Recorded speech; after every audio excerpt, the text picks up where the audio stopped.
Hello दोस्तों, कैसे हैं आप लोग। तो आज का मेरा वीडियो ये भारतीय संविधान की अनुसूची है, जो हमारे मूल संविधान में पहले 8 अनुसूची थी।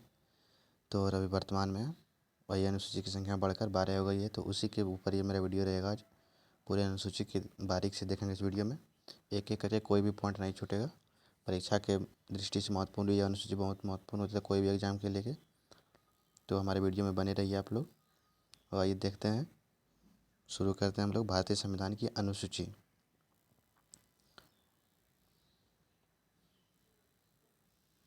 भारतीय संविधान की अनुसूची देखते हैं। तो आइए शुरू करते हैं यहाँ से, 1 नंबर से हम लोग थोड़ा इसको बड़ा कर लेते हैं।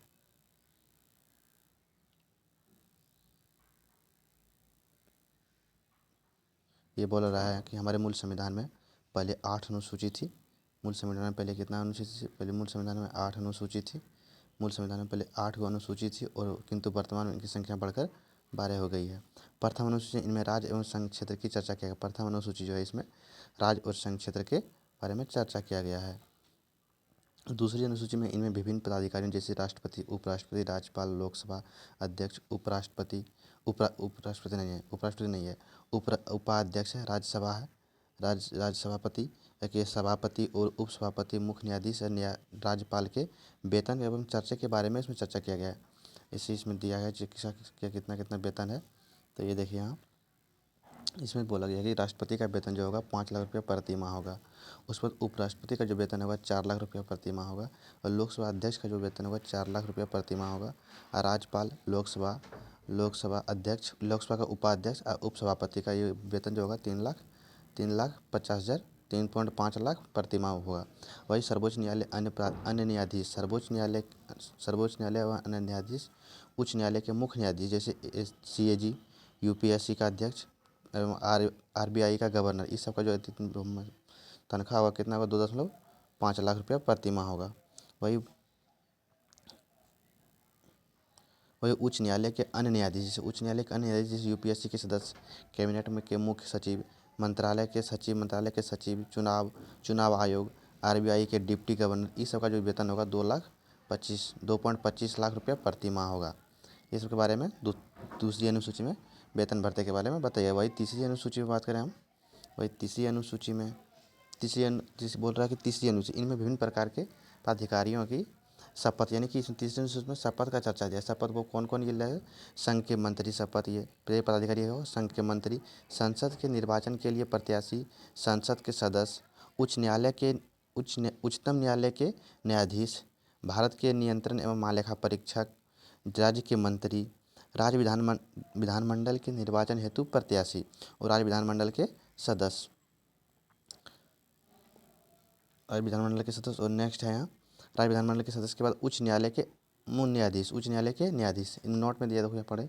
इनमें राष्ट्रपति, उपराष्ट्रपति तथा राज्यपाल के शपथ की चर्चा नहीं है। इसमें जो है राष्ट्रपति और उपराष्ट्रपति तथा राज्यपाल की चर्चा का शपथ में जो है चर्चा का नहीं है। तीनों उल्लेखनीय क्रमशः अनुच्छेद 60 और 69 एवं 159 में उल्लेखनीय है। ये जो है 69 में उल्लेखनीय है। वही चौथी अनुसूची में हम बात करें, चौथी अनुसूची में बोला गया कि चौथी अनुसूची में इनमें राज्य तथा केंद्रशासित प्रदेश जैसे कि दिल्ली एवं पुदुचेरी, ये सब केंद्रशासित प्रदेश हुआ, के लिए राज्यसभा में सीटों की चर्चा की है। भाई इनमें राज्य तथा केंद्रशासित प्रदेश के लिए राज्यसभा में सीटों की संख्या के बारे में चर्चा किया गया है। फिर पाँचवीं अनुसूची में इनमें अनुसूचित जाति तथा जनजाति के प्रशासन के संबंध में चर्चा, अनुसूचित जाति एवं जनजाति के प्रशासन के संबंध में चर्चा किया गया है, पाँचवीं अनुसूची। वही छठी अनुसूची में हम बात करें, छठी अनुसूची यहाँ है। छठी अनुसूची में बोल रहा है कि इसको इधर कर लेते हैं तो आप लोग को दिक्कत नहीं होगा देखने के लिए।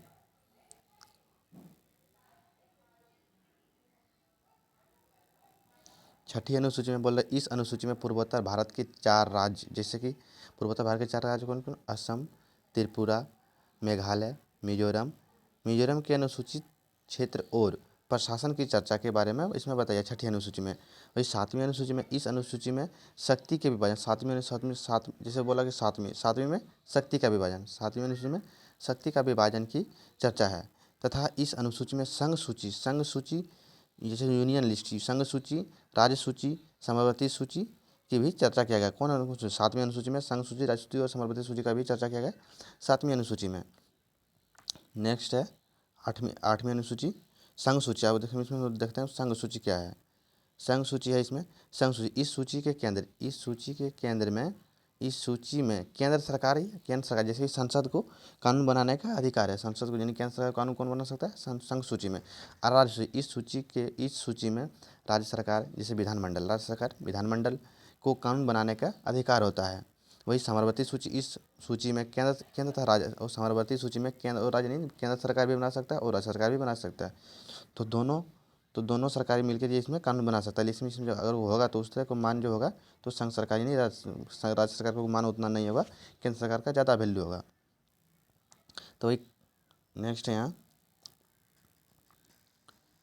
बोल रहे, यदि राज्य सरकार को इस सूची पर बनाए गए कानून के प्रबंध में आपत्ति होती है तो संसद को यह अधिकार होता है कि वह स्वयं को कानून बनाए जो सभी राज्यों पर लागू होता है, वो सभी राज्यों के लागू होता है। तो नोट में देखें, अब देखते हैं हम लोग 42वें संविधान संशोधन 1976 पे, 42वें संविधान संशोधन 1976 द्वारा राज्य सूची को 5 विषय में समवर्ती सूची में डाला गया। 5 विषय कौन कौन से? वह है शिक्षा, यानी कि इसमें दोनों बना सकते हैं, राज्य बना सकता है और संघ बना सकता है। जनसंख्या नियंत्रण, मापतोल, वन एवं वन्यजीव अभ्यारण्य एवं न्याय प्रशासन पे। उसके बाद नेक्स्ट है अपशिष्ट सूची। एक होता है अपशिष्ट सूची। अपशिष्ट में इस विषय में कानून बनाने का अधिकारी केंद्र सरकार। अपशिष्ट सूची जो कानून बनेगा वो केंद्र सरकार बनाएगी। केंद्र सरकार बनाएगी। अब जिसमें पूरा विभाजन देखते हैं इसमें, संघ सूची, राज्य सूची विषय पूरा दिया है इसमें। यह शक्ति का विभाजन, शक्ति का जैसे संघ सूची 1935, शक्ति का विभाजन में सेना, वायु, जैसे कि कौन विषय कानून शक्ति का विभाजन में संघ सूची में बना सकता है? जैसे सेना, वायु, फिर सेना पोस्ट ऑफिस, बैंक, परमाणु ऊर्जा, रेलवे, बंदरगाह, संचार, जनगणना, ये है संघ सूची पे इस विषय पे कानून बना सकता है। इसमें मूल कितना विषय है? संघ सूची में मूल कितना विषय है? 97 विषय है। और वर्तमान में भी कितना है? 100। वही राज्य सूची में देखते हैं हम लोग। वही राज्य सूची में बोला गया कि राज्य सूची में कौन कौन कानून बना सकता है? जैसे कारागार, पुलिस, पंचायत, स्थानीय स्वशासन, शराब, पशुपालन, कृषि, सिंचाई, तीर्थयात्रा, हॉस्पिटल, ये है राज्य सूची। इस पर कानून बना सकता है। राज्य सूची में अभी कितने संख्या है? 66 है, और 66 है। तो वही, और वर्तमान में कितना है? एक 20 में भी 61 है, वर्तमान में 61 है। तो आगे है समवर्ती सूची।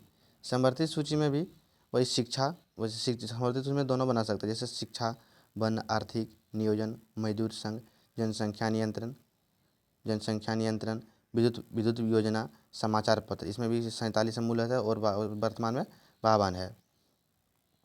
तो नेक्स्ट अब देखते हैं, इधर बच गया है मेरा, हम लोग इधर का 8वीं अनुसूची। 8वीं अनुसूची में क्या बोला है? 8वीं अनुसूची में बोला गया है कि 8वीं अनुसूची इनमें राज्यसभा का उल्लेख है। 8वीं अनुसूची में राजभाषा का उल्लेख है।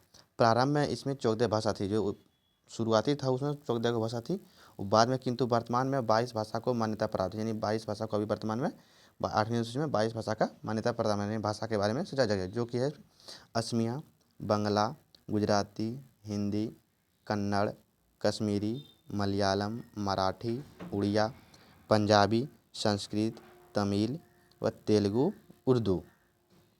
इतने विषय, इसमें जो 22 गो भाषा है, इसका चर्चा किया गया 8वीं अनुसूची में। वही 8वीं अनुसूची में जो 21वां संविधान संशोधन में कौन सा भाषा क्या कब जोड़ा गया था? वही 21वां संविधान संशोधन 1976 में सिंधी भाषा को जोड़ा गया था। वही 71 संविधान संशोधन 1992 में नेपाली, मणिपुरी, कोंकणी को जोड़ा गया था। वही 92 संविधान संशोधन 2003 में बोडो, डोगरी, मैथिली, संथाली को भाषा को 8वीं अनुसूची में शामिल किया गया था। अंग्रेजों की 8वीं अनुसूची में अंग्रेजी को 8वीं अनुसूची के अंतर्गत नहीं, मतलब अंग्रेजी को कोई भाषा के 8वीं अनुसूची अंग्रेजी भाषा के अंतर्गत नहीं रखा गया है। 8वीं अनुसूची में अंग्रेजी में भाषा का मान नहीं है। वही 9वीं अनुसूची में बोल रहा है, 9वीं अनुसूची में इसे प्रथम संशोधन द्वारा 1951 में, जैसे जो है 1951 में जोड़ा गया था। इनमें भूमि, जिसमें की चर्चा क्या क्या है? भूमि, जमींदार, उन्मूलन एवं न्यायिक प्रक्रिया यानी भूमि के विषय के बारे में चर्चा की, न्यायिक प्रक्रिया के बारे में ये 9वीं अनुसूची में चर्चा किया गया है। 10वीं अनुसूची में क्या बोल रहा है?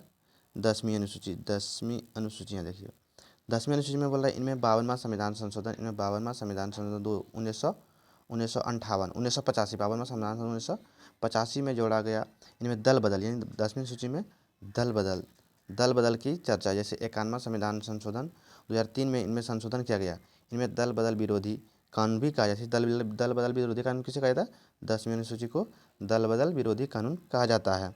वही 11वां अनुसूची में बोला गया है, वही 11वीं अनुसूची में बोला इनमें 73वां संविधान संशोधन 1992 73वां संविधान संशोधन 1992 द्वारा जोड़ा गया। इनमें पंचायत की चर्चा है, 11वीं अनुसूची में पंचायत की चर्चा है। पंचायत की चर्चा इस सूची में 29 विषय है। कितना विषय है?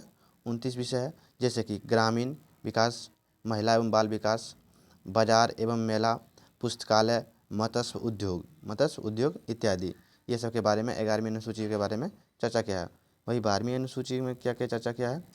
12वीं अनुसूची में बोला इनमें 74वां संविधान संशोधन 1993 74वां संविधान संशोधन 1993 में जोड़ा गया। इसे 74वां संविधान 1993 में जोड़ा गया। जिसमें नगर पालिका की चर्चा है, नगर पालिका चर्चा 12वीं अनुसूची में। इनमें 18 विषय है, इनमें 18 जैसे कि नगरीय योजन, सड़क एवं पुल, पर्यावरण संरक्षण, नगरीय निर्धारण, उन्मूलन इत्यादि। इसमें ये सब के बारे में चर्चा किया गया 12वीं। तो हम लोग आज पूरा इस वीडियो में जितने भी अनुसूची थे उस सबको कवर कर लिए।